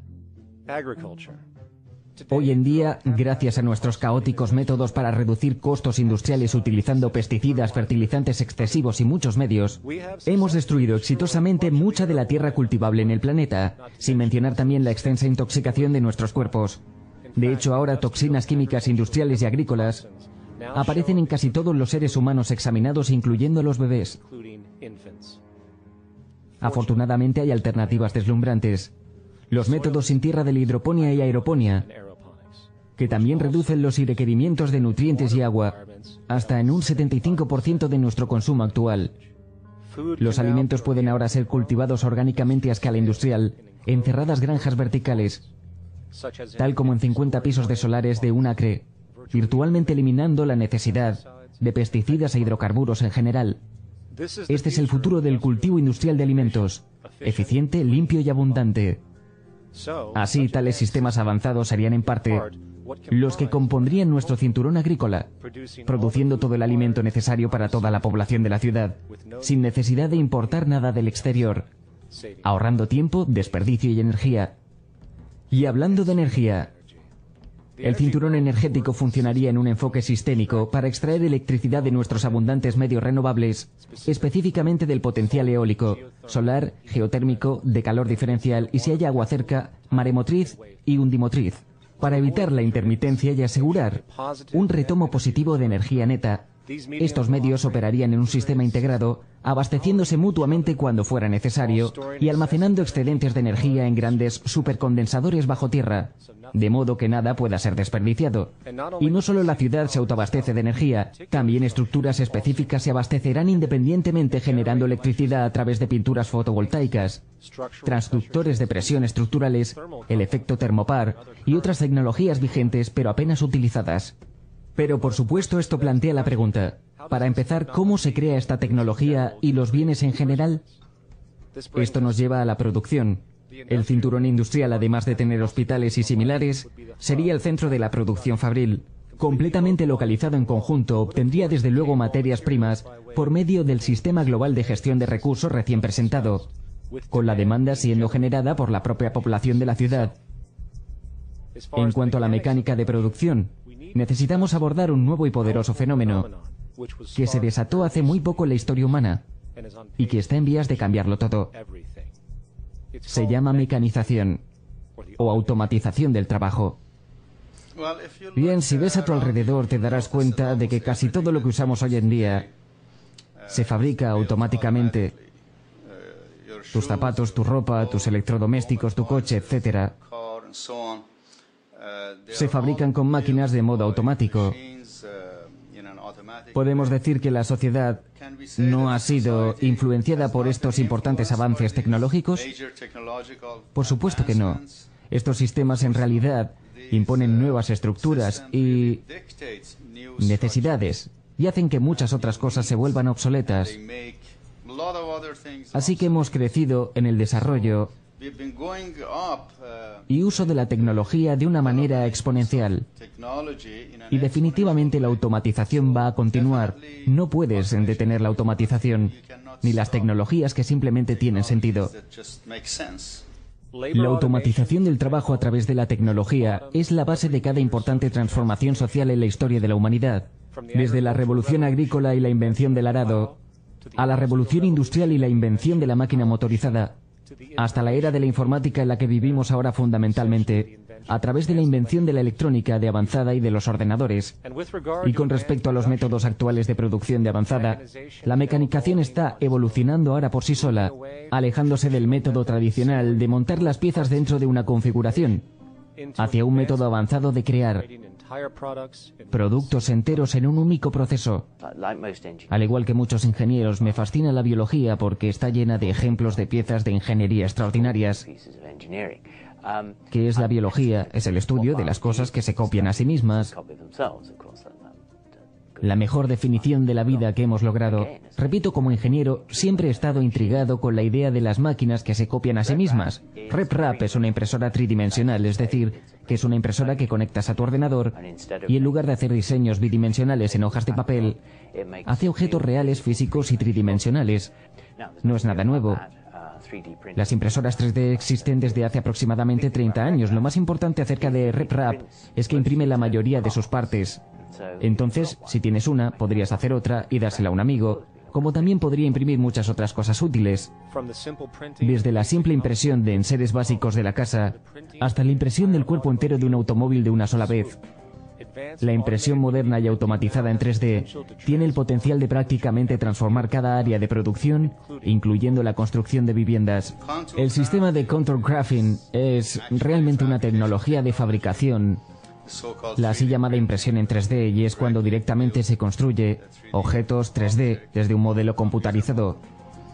Usando contour crafting será posible construir una casa de 185,8 metros en un día únicamente con esta máquina.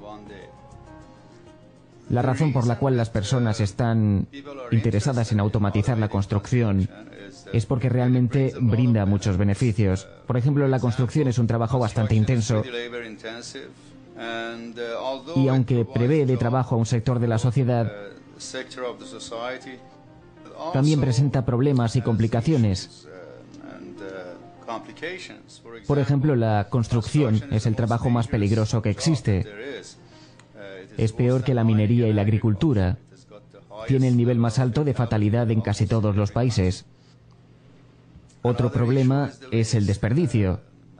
En promedio, una casa en los Estados Unidos tiene de 3 a 7 toneladas de desperdicio. Esto es algo astronómico si se considera el impacto de la construcción, sabiendo que alrededor del 40% de todos los materiales en el mundo son utilizados en la construcción. Entonces tenemos un gran desperdicio de energía y recursos y un daño considerable al medio ambiente también. Construir casas usando martillos, clavos y madera con el nivel de nuestra tecnología hoy es realmente absurdo y correrá la misma suerte que la clase trabajadora con respecto a la fabricación en los Estados Unidos. Recientemente hubo un estudio por el economista David Hawthorne del MIT que afirma que nuestra clase media está obsoleta y está siendo reemplazada por la automatización. De manera simple, hoy en día la mecanización resulta más productiva, eficiente y sostenible que la mano de obra en prácticamente todos los sectores de la economía. Las máquinas no necesitan vacaciones, descansos, seguros o pensiones y pueden trabajar 24 horas al día todos los días. La precisión y el potencial de producción, en comparación con el trabajo humano, es inigualable.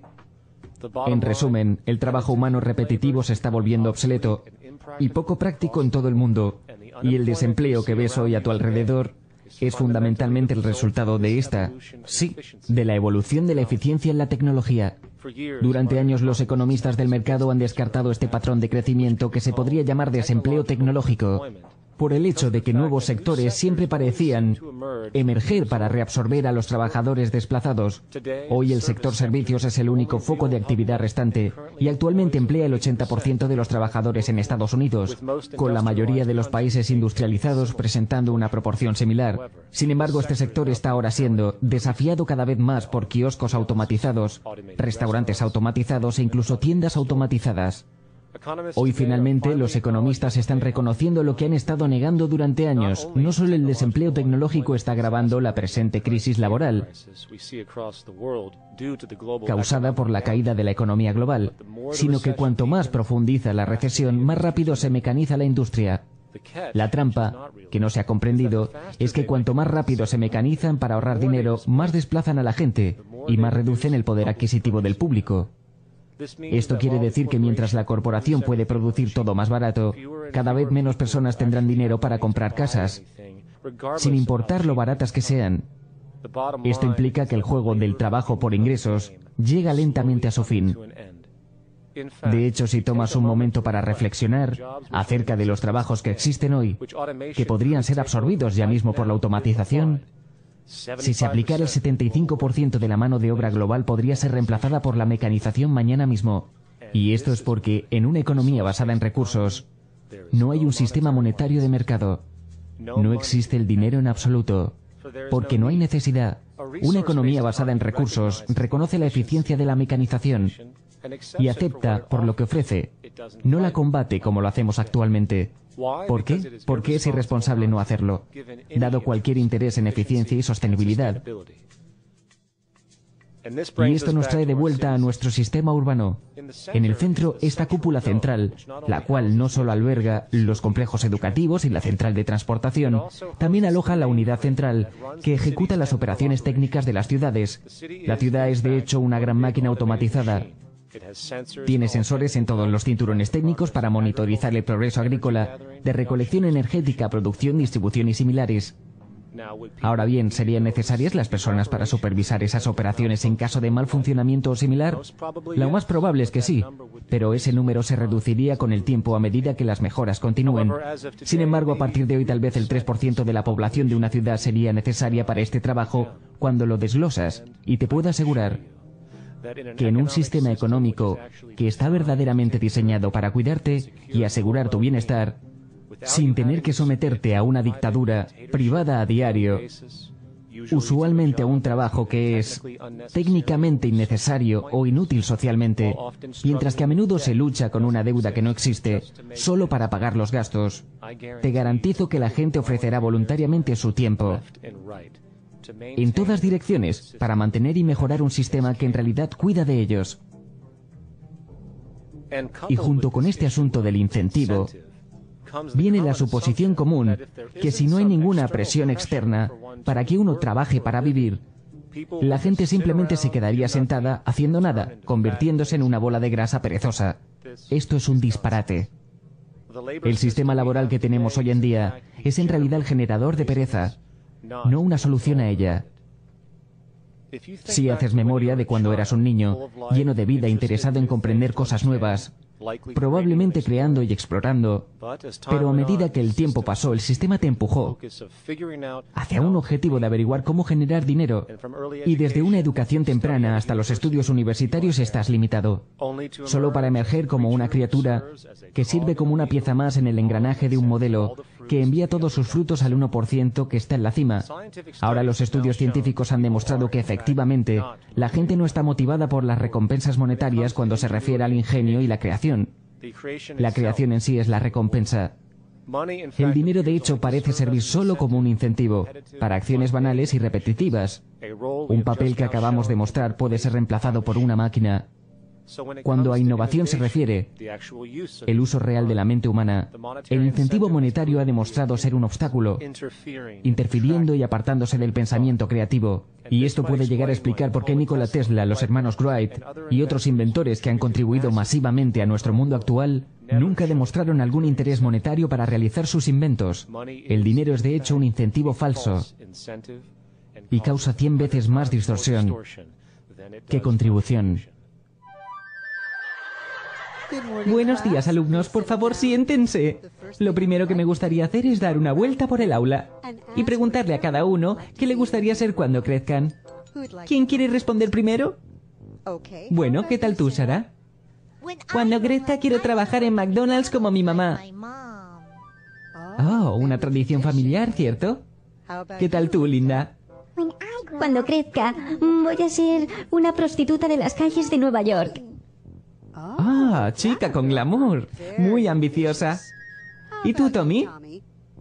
Cuando crezca voy a ser un hombre de negocios rico y elitista que trabaja en Wall Street y que se lucra con el colapso de economías extranjeras. Emprendedor. Y qué bueno ver algunos intereses multiculturales. Víctimas de la cultura. Como se dijo antes, una economía basada en recursos aplica el método científico en el interés de la sociedad. Y esto no se limita simplemente a la eficiencia técnica. También considera directamente el bienestar social y humano y que lo compone. ¿De qué sirve un sistema social si en su última instancia no produce felicidad y convivencia en paz? Así que es importante señalar que con la eliminación del sistema monetario y las necesidades de vida provistas, veríamos una reducción global del crimen de aproximadamente un 95% casi de inmediato, debido a que no habría nada que robar, malversar, estafar o cosas por el estilo. El 95% de las personas que están en prisión están por un crimen relacionado con el dinero o el abuso de drogas, y el abuso de drogas es un trastorno, no un crimen. ¿Y qué hay del otro 5%?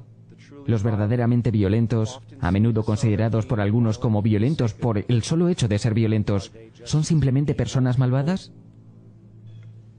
La razón por la que francamente pienso que es una pérdida de tiempo involucrarse con juicios de valor moral acerca de la violencia de las personas es porque no avanza ni un ápice. Nuestro conocimiento, ni de las causas, ni de la prevención del comportamiento violento. La gente a veces me pregunta si creo en perdonar criminales. Mi respuesta es: no, no creo en el perdón. Como tampoco creo en la condena. Solo si nosotros como sociedad logramos adoptar la misma actitud de tratar la violencia como un problema de salud pública y medicina preventiva, en vez de un mal moral, solo cuando hagamos ese cambio en nuestras actitudes, suposiciones y valores, realmente lograremos reducir el nivel de violencia en lugar de estimularlo, que es lo que hacemos ahora. Cuanta más justicia buscas, más daño te haces, porque no existe tal justicia. Hay lo que hay ahí fuera. Eso es todo. En otras palabras, si la gente está condicionada a ser racistas e intolerantes, si son criados en un entorno que lo aboga, ¿por qué culpas a la persona por ser así? Son víctimas de una subcultura. Por lo tanto, deben recibir ayuda. El punto es, debemos rediseñar el entorno que causa el comportamiento aberrante. Ese es el problema, no meter una persona en la cárcel. Por ese motivo, jueces, abogados, libertad de elección, estos conceptos son peligrosos porque te proveen de desinformación. Que si la persona es mala, o esa persona es un asesino en serie. Los asesinos en serie se forman, lo mismo que soldados se convierten en asesinos en serie con metralletas. Se convierten en máquinas de matar, pero nadie los ve como asesinos o matones, ya que eso es normal. Entonces culpamos a la gente. Decimos, y bueno, este hombre fue un nazi y torturó judíos. No, él fue formado para torturar judíos. Una vez que aceptas el hecho de que las personas tienen elecciones individuales y son libres, de hacer esas elecciones, libres de escoger, significa sin ser influenciados. Y eso no lo puedo entender en absoluto. Estamos influenciados en todas nuestras elecciones, por la cultura en la que vivimos, por nuestros padres y por los valores que predominan. Entonces estamos influenciados, así que no puede haber libre elección. ¿Cuál es el mejor país del mundo? La verdadera respuesta es: no he estado en todo el mundo y no sé lo suficiente acerca de diferentes culturas para responder a esa pregunta. No conozco a nadie que hable de esa manera. Dicen, son los viejos y queridos Estados Unidos, el país más grandioso del mundo. No existe encuesta alguna. ¿Has estado en la India? No. ¿Has estado en Inglaterra? No. ¿Has estado en Francia? No. Entonces, ¿en qué basas tu suposición? No pueden responder y se enojan contigo. Dicen, maldita sea, ¿quién demonios eres tú para decirme qué pensar? Y ya sabes, no olvides que estás tratando con gente aberrante. No son responsables de las respuestas. Son víctimas de la cultura y eso significa que han sido influenciados por su cultura.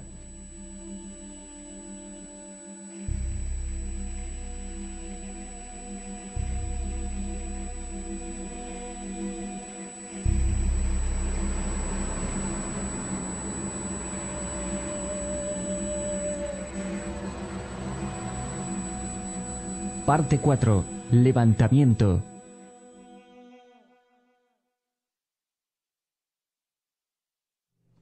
Cuando consideramos una economía basada en recursos, a menudo hay una serie de argumentos que tienden a surgir a... Oye, espera un minuto. Yo sé lo que es esto. Se llama marxismo, amigo. Stalin mató 800.000 millones de personas con ideas como esta. Mi padre murió en el Gulag. Comunista, fascista. No te gusta América, debes irte. De acuerdo, cálmense, cálmense. ¡Muerte al nuevo orden mundial! Y mientras la irracionalidad de la audiencia crecía, sorprendida y confundida, súbitamente el narrador sufrió un fatal ataque al corazón. ¡Ay! Y la película de aparente propaganda comunista dejó de existir. Error de sistema. Copia de seguridad iniciada, restaurada. Pero sabes, les he dicho ese tipo de cosas a las personas en situaciones del tipo laboratorio de ideas, ya sabes, como el Club de Roma y demás. Dicen marxista. ¿Qué? ¿Marxista? ¿De dónde ha salido eso? Solo tienen este icono y se aferran a él. Es su santo grial. Y es tan sencillo, ¿sabes? La gente pregunta si soy socialista o comunista o capitalista. Yo digo que no soy ninguno de ellos. ¿Por qué piensas que son las únicas opciones? Todas esas construcciones políticas fueron creadas por escritores que asumieron que vivíamos en un planeta con recursos ilimitados. Ninguna de esas filosofías políticas contempla siquiera que pueda haber escasez de algo. Yo creo que comunismo, socialismo, libre empresa y fascismo son parte de una evolución social. No puedes dar un gran paso de una cultura a otra. Hay sistemas intermedios. Antes que cualquier ismo, tenemos una vida base. Y la vida base es como acabo de describir, sencillamente como las condiciones requeridas para tomar tu próximo aliento, y eso involucra al aire que respiras, el agua que obtienes, a la seguridad que tienes, a la educación a la que puedes acceder, todas esas cosas que compartimos y usamos y de las que ningún tipo de vida ni de cultura puede prescindir. Así que tenemos que reajustarnos a la base vital. Y la base vital ya no es ningún ismo, es el análisis del valor vital. Inaceptable. Es simplemente una cuestión de hechos históricos que la cultura intelectual dominante, de cualquier sociedad en particular, refleje los intereses del grupo dominante en esa sociedad. En una sociedad que tienen esclavos, las creencias sobre los seres humanos, los derechos humanos, etc., se reflejarán las necesidades de los esclavistas. En la sociedad, repito, que está basada en el poder de algunas personas para controlar y sacar provecho de las vidas y el trabajo de millones de otras, la cultura intelectual dominante reflejará las necesidades del grupo dominante. Por lo tanto, si lo observas en todos los ámbitos, las ideas que difunde la psicología, la sociología y la historia, y la economía política y la ciencia política, reflejan fundamentalmente ciertos intereses elitistas, y los académicos que lo cuestionan demasiado tienden a ser dejados de lado o a ser vistos como una especie de radicales. Los valores dominantes de una cultura tienden a sostener y perpetuar lo que es recompensado por esa cultura. Y en una sociedad donde el éxito y el estatus se mide por la riqueza material, no por la contribución a la sociedad, es fácil ver por qué hoy el mundo se encuentra en el estado en el que está.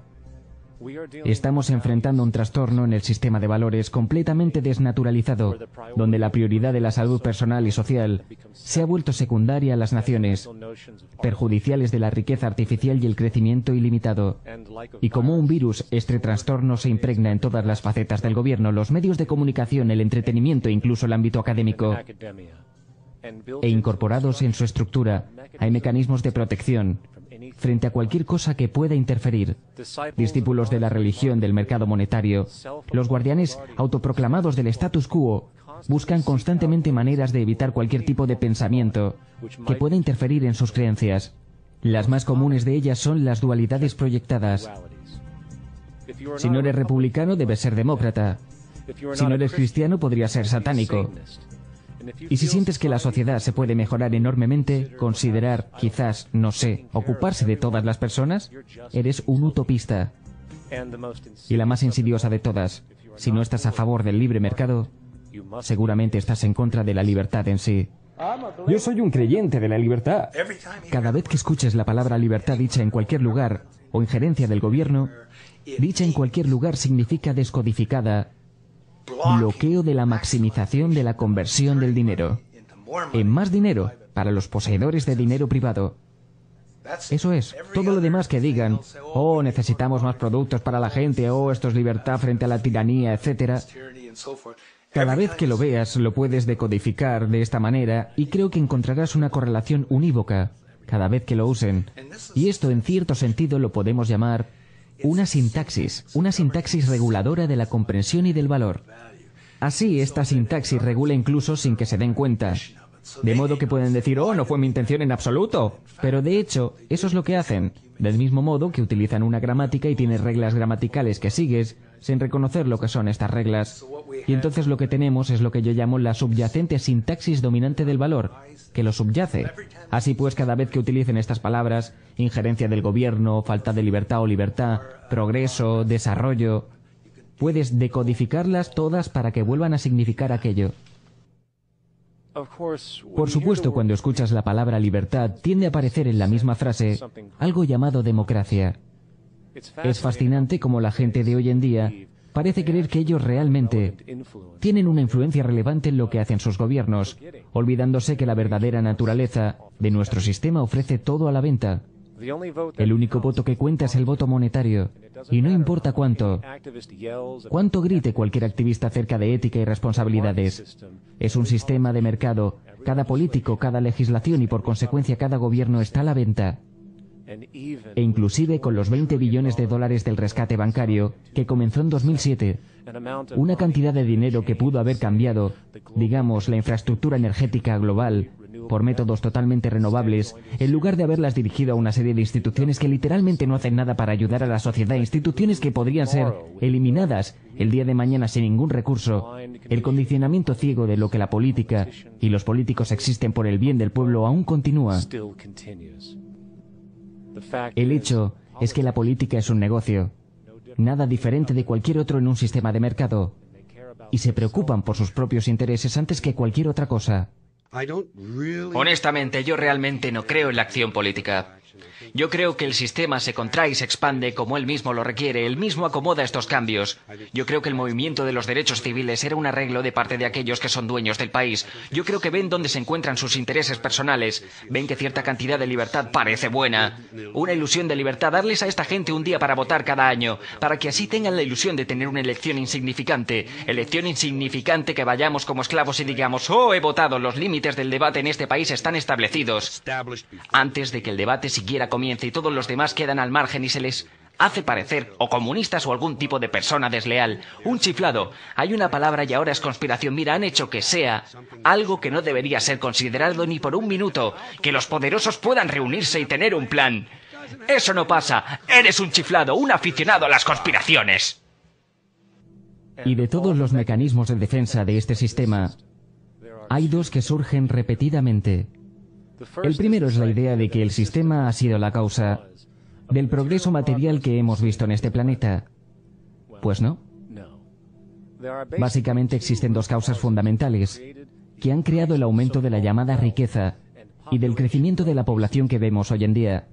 Uno, el avance exponencial de la tecnología de producción, por lo tanto, el ingenio científico. Y dos, el descubrimiento inicial de la abundante energía de hidrocarburos, que actualmente es la base del sistema socioeconómico entero. El sistema de libre mercado capitalista, como quieras llamarlo, no ha hecho nada excepto montarse sobre la ola de estos acontecimientos, con un sistema de incentivos distorsionado y extremadamente azaroso, y desigual método de utilización y distribución de esos frutos. La segunda defensa es un prejuicio social agresivo, generado por años de propaganda, que ve cualquier otro sistema social como una ruta a lo que llaman tiranía, mencionando así casualmente los nombres de Stalin, Mao, Hitler y las cifras de muertes que causaron. Por muy despóticos que estos hombres hayan sido, junto con los efectos sociales que perpetuaron, cuando se trata del juego de la muerte, cuando se trata de asesinatos sistemáticos, diarios y masivos de seres humanos, nada en la historia se compara con lo que tenemos hoy.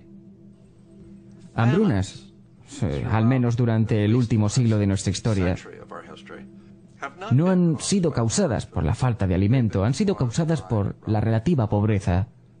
Los recursos económicos estaban tan injustamente distribuidos que los pobres simplemente no tenían suficiente dinero con el que comprar la comida que hubiera estado accesible si hubieran podido pagar por ella.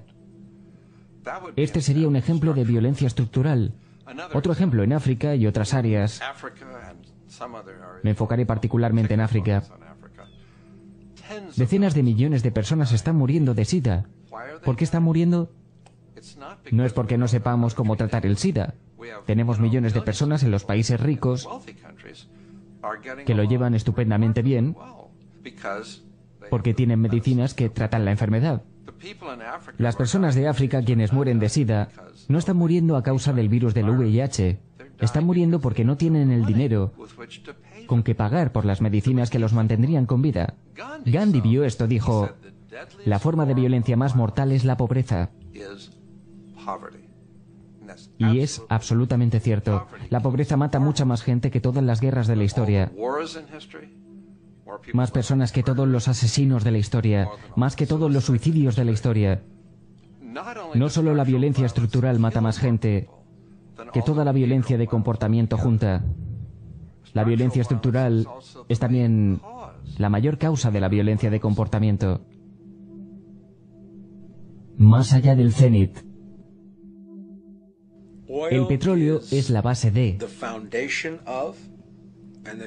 y está presente por todo el edificio de la civilización humana.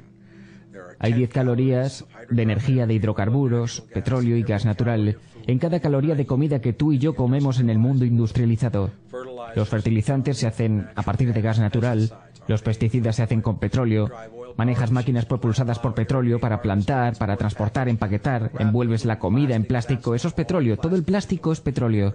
Hay 7 galones de petróleo en cada neumático. El petróleo está en todos lados, es ubicuo. Y es solo por el petróleo que hay 7 billones de personas, o casi 7 billones de personas en este planeta ahora mismo. La llegada de esta energía fácil y barata, que es por cierto equivalente a billones de esclavos trabajando 24 horas al día, cambió el mundo de un modo tan radical durante el último siglo que la población se ha incrementado 10 veces. Pero para el 2050 las reservas petrolíferas serán capaces de mantener a menos de la mitad de la población mundial actual en su presente modo de vida. Entonces la magnitud del ajuste para vivir de modo diferente es enorme. Hoy el mundo está usando 6 barriles de petróleo por cada uno hallado. Hace 5 años se usaban 4 barriles de petróleo por cada barril hallado. Dentro de un año se estarán usando 8 barriles de petróleo por cada uno hallado. Lo que me inquieta es la falta de cualquier esfuerzo real de los gobiernos mundiales y de los líderes de la industria mundial por hacer algo diferente. Tenemos esta especie de intentos de generar más energía eólica y quizás hacer algo con la mareomotriz. Tenemos intentos de hacer nuestros coches un poco más eficientes. Pero no hay nada que realmente haga parecer que se acerque una revolución. Todo esto tiene muy poca relevancia y creo que es bastante aterrador. Y los gobiernos, que son dirigidos por estos economistas, quienes realmente no aprecian de qué estamos hablando, Tratan de estimular el consumismo para restablecer la prosperidad pasada, con la esperanza de que puedan restablecer el pasado. Están imprimiendo todavía más dinero, careciendo de cualquier garantía. Así, si la economía mejora y se recupera y el famoso crecimiento regresa, será solamente pasajero, porque en un corto periodo de tiempo, contando en meses, más que en años, volverá de nuevo a traspasar la barrera de abastecimiento. Habrá de nuevo una alza súbita y una recesión más profunda. Así que pienso que nos dirigimos a una serie de círculos viciosos. Entonces tienes el crecimiento económico, alza en los precios, todo se viene abajo, ahí es donde estamos ahora. Luego comienza a subir de nuevo, pero lo que tenemos ahora es esta área en donde no es posible producir más energía barata. Estamos en el cenit, estamos en la cuesta para abajo en la producción de petróleo. No hay forma de que saques nada más del suelo más rápidamente. Lo que significa que las cosas se detienen, el precio del petróleo cae, lo que sucedió a principios de 2009, pero entonces como tienes una recuperación, y el precio del petróleo comienza a volver. Recientemente ha estado rondando cerca de los $80 el precio del barril, y lo que vemos es que con el colapso financiero y económico, a la gente se le está haciendo difícil pagar esto. Actualmente la producción mundial de petróleo es de alrededor de 86 millones de barriles por día. A lo largo de 10 años, estás viendo cerca de 14 millones de barriles al día teniendo que ser reemplazados. No hay nada disponible que pueda siquiera acercarse a satisfacer el 1% de este tipo de demanda. Si no hacemos algo rápidamente, habrá una gran deficiencia energética. Pienso que el gran error está en no haber reconocido, hace una década más o menos, que necesitaba hacerse un esfuerzo concentrado para renovar estas energías sostenibles. Pienso que eso es algo que nuestros nietos mirarán hacia atrás con total incredulidad. Ustedes sabían que estaban tratando con un bien limitado. ¿Cómo pudieron construir su economía alrededor de algo que iba a desaparecer? Por primera vez en la historia de la humanidad, la especie se enfrenta al agotamiento de un recurso básico, central a nuestro actual sistema de supervivencia. Y el remate de todo el asunto es que aún con el petróleo haciéndose más escaso, el sistema económico aún impulsará ciegamente su modelo canceroso de crecimiento para que la gente pueda salir y comprar más vehículos impulsados con petróleo para generar PIB y trabajos aumentando el declive. ¿Hay soluciones para reemplazar el edificio de la economía de hidrocarburos? Por supuesto. Pero el camino que se necesita para lograr estos cambios no se manifestará a través de los protocolos del sistema de mercados requeridos, pues las nuevas soluciones solo pueden ser implementadas a través del mecanismo de ganancias. La gente no está invirtiendo en energías renovables porque no vale la pena económicamente tanto en el corto como largo plazo. Y el compromiso necesario para que esto ocurra solo puede pasar con graves pérdidas económicas. Por lo tanto, no hay incentivo monetario y dentro de este sistema, si no hay un incentivo monetario, las cosas no suceden. Y encima de todo, el cenit del petróleo es solo una de las muchas consecuencias que surgen de este cuasi desastre ferroviario socioambiental, cuya velocidad va en aumento hoy. Otros incluyen la disminución de agua dulce, el sustento mismo para nuestra existencia, que muestra que actualmente hay escasez para 2,8 millones de personas y que esta va en camino de alcanzar los 4.000 millones para el 2030. Producción de alimentos. La destrucción de tierras cultivables, de donde viene el 99,7% de los alimentos destinados para el consumo humano hoy en día, está ocurriendo hasta 40 veces más rápido de lo que se reabastece. Y en los últimos 40 años el 30% de la tierra cultivable se ha convertido en tierra improductiva, sin mencionar que el hecho de que los hidrocarburos son la columna vertebral de la agricultura de hoy, y como estos disminuyen, también lo hará el suministro de alimentos. En cuanto a los recursos en general, con nuestros modelos actuales de consumo, para el año necesitaremos 2 planetas para continuar a este ritmo, sin hacer mención de la continua destrucción de la biodiversidad vital, causando espasmos de extinción y la desestabilización del medio ambiente en todo el mundo. Y con todas estas disminuciones, nos encontramos con el crecimiento casi exponencial de la población que para el año 2030 podría haber más de 8.000 millones de personas en este planeta.